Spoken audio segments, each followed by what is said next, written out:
15th November, Saint Albert the Great, Bishop, Confessor, and Doctor of the Church.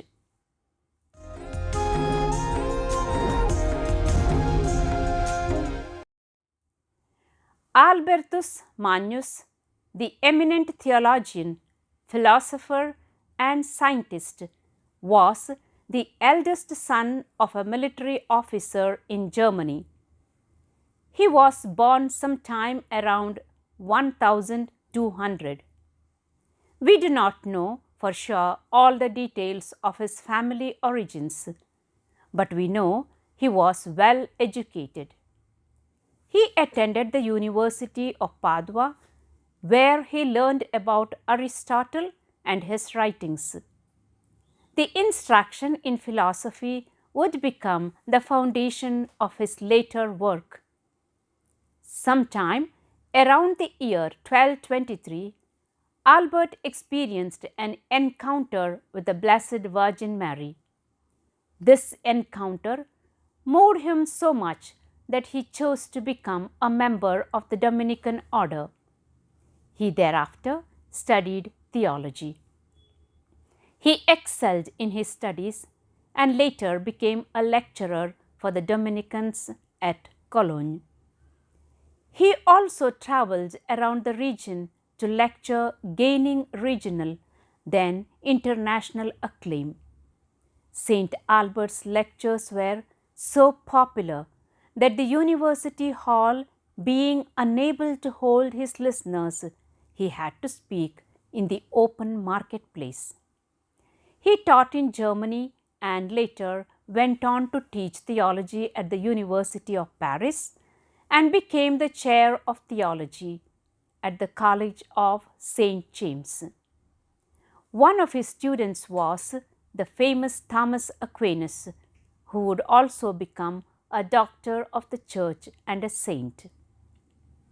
Albert was very interested in Aristotle, and he made commentary on nearly all of Aristotle's works.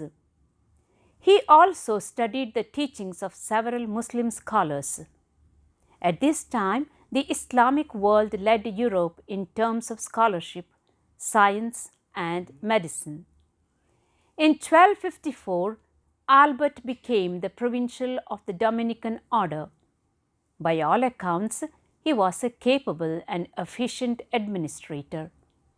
5 years later, in 1259, Albert participated in the general chapter of the Dominicans along with Thomas Aquinas and several other contemporary leaders of the order. They created a program of study for the Dominican order and developed a curriculum for philosophy. From this course of study would later arise the Pontifical University of St. Thomas Aquinas in Rome.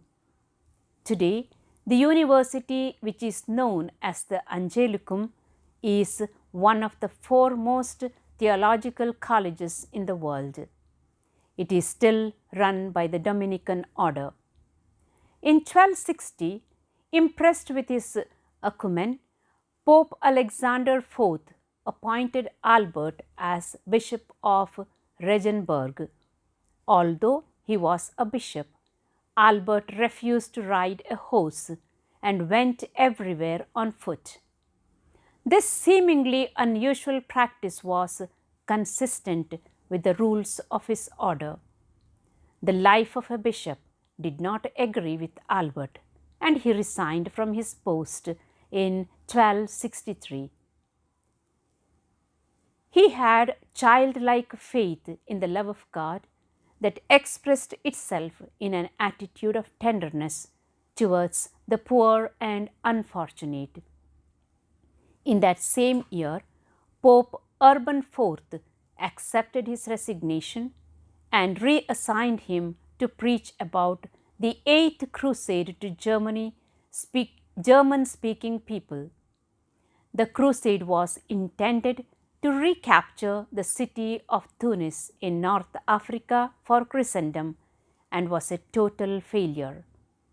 In his later years, Albert became renowned as a mediator.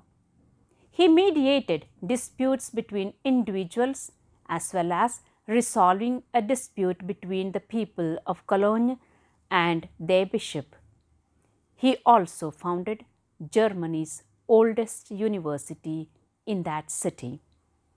Before his death, he mourned the early passing of his great student Thomas Aquinas, who would later be recognized as a saint and doctor of the Church. Aquinas died in 1274. Albert spent his last years defending the work of Aquinas, which is among the most important work in the Church. Albert became ill in 1278 and died on November 15, 1280. During his life, Albert wrote 38 volumes covering topics ranging from philosophy to geography, astronomy, law, friendship, and love. 3 years after his death, his grave was opened and his body to be incorrupt.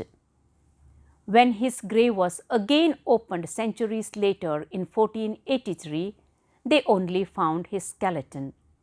His relics are presently found in St. Andreas Church in Cologne. Albert was beatified in 1622 by Gregory XV.